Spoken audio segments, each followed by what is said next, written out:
great attraction now for the traditional Mass is people are discovering the spirituality and the beauty, the dignity of the old rite of Mass, and they're becoming attracted to that. The phrase that came to my mind was, Adem qui latificat juventutem meam, to God who gives joy to my youth.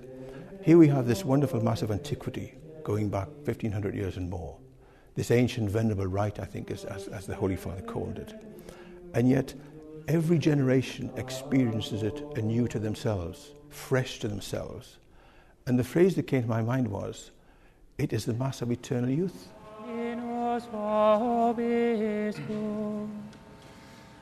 Et cum spiritu tuo, sequentia sancti evangelii, secundum Lucam. Gloria tibi, Domine.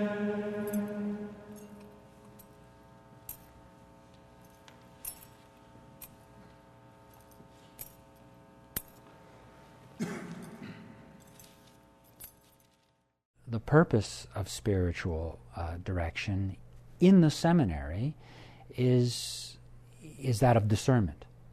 You know, the seminarian, the seminarian who comes here with the intention of being a priest. We who are the seminary, part of the seminary staff here, have to determine, is that a true call? Is it a true supernatural call to the priesthood? And one of the things we have to determine is, do they have sufficient intellectual and moral virtue to become a priest? It's important in today's ecclesiastical environment, if you will, that a priest be able to explain the faith, catechize those who haven't been catechized. And so he has to have a sufficient grasp of theology, be able to understand the principles of our faith, and not only that, relate them in a way that people can understand. After that, we try to determine and discern, does the candidate have the necessary spiritual qualities, the spirit of sacrifice, the spirit of self-giving that is necessary to be called towards the priesthood.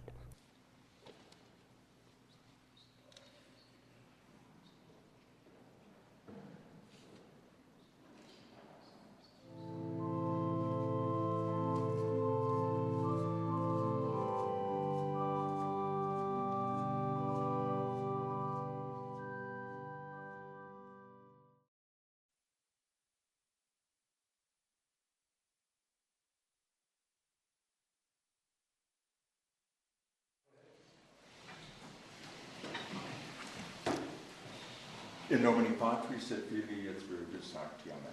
It's important as a priest to know how to think properly, which the philosophy teachers here do a very good job at providing us with good philosophy. And then they also go into the philosophies that are out there today that are off track with reality. And as a priest, it's important to know what other people are thinking these days and how they're in error. Nowadays, men live with so many contradictions in their own minds, and they don't seem to have a difficulty with that, in part because we have lost that art of reasoning. Sometimes we joke that the seminary is a bit of a bubble, and it is, but I think it's a bubble in a good sense, that it's a place where very clean air is breathed, and that clean air is not only in terms of the spiritual life, but also in terms of intellectually, where there is an understanding that there is such a thing as objective truth, and man is made to know and to seek that truth. Here at Our Lady of Guadalupe Seminary, as you may know, the Fraternity of St. Peter is very much committed to a Thomistic philosophical background. We have a larger academic program that goes beyond philosophy. And so by the time a seminarian completes his 7-year stint here, I feel very, very confident in saying they are as well educated as any young man educated anywhere on that planet. St. Thomas's theology, his philosophy, his theology, is the foundation of all that we study here. That foundation is very much part of the Church's patrimony. The Church has always commended St. Thomas to seminarians, continues to do so even to this day, because the Church has realised the solidity of St. Thomas's thought, because it is grounded in the way things are. It's grounded in the fathers of the Church. It's an education in truth. It is what, in 28 or 30 years of living in the world, being in the Marine Corps, and I went to the U.S. Naval Academy and got an engineering degree. And it wasn't until I came here that I realized that this is true education. This is not telling me how to do something, this is telling me why things are the way they are. I felt like I never truly learned anything until I came here, and I learned the truth.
I quickly came to Gregorian chant as a nearly essential element to contribute to the aesthetic, to the spirituality of the Mass.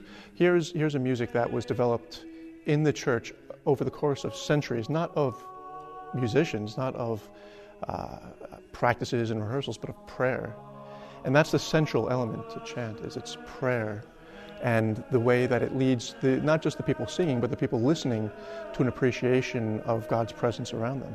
And especially when that takes place in the context of the liturgy, then all of a sudden you have this very powerful medium, music, at the service of prayer to lead people to the realities of the altar.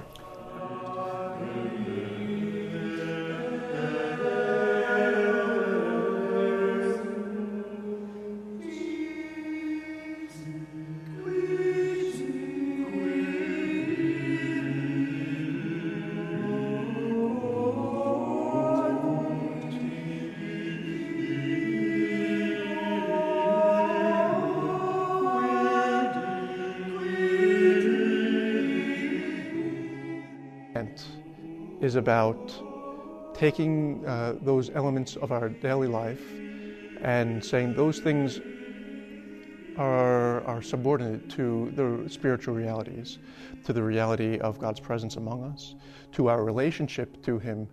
Chant in the fraternity is it's sort of like hand in glove. We've had so many fantastic chant directors throughout the years at Seminary here. We have chant lessons twice a week. The Schola meets very regularly, and every week we have 3 masses, which chant is employed in order to complement the liturgy.